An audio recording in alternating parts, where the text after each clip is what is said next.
Hello folks, Alco here, and this video is about making or clamping odd-shaped objects.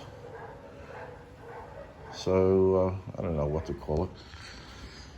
So what it is, you can see this is on an angle, and without this thing here, which is the coil,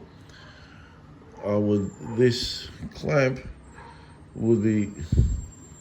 it wouldn't touch this surface. It would touch that surface and that would snap off. This here would be touching this surface and then that would be pulling it out. So there is no other way of doing this other than using a clamp coil. So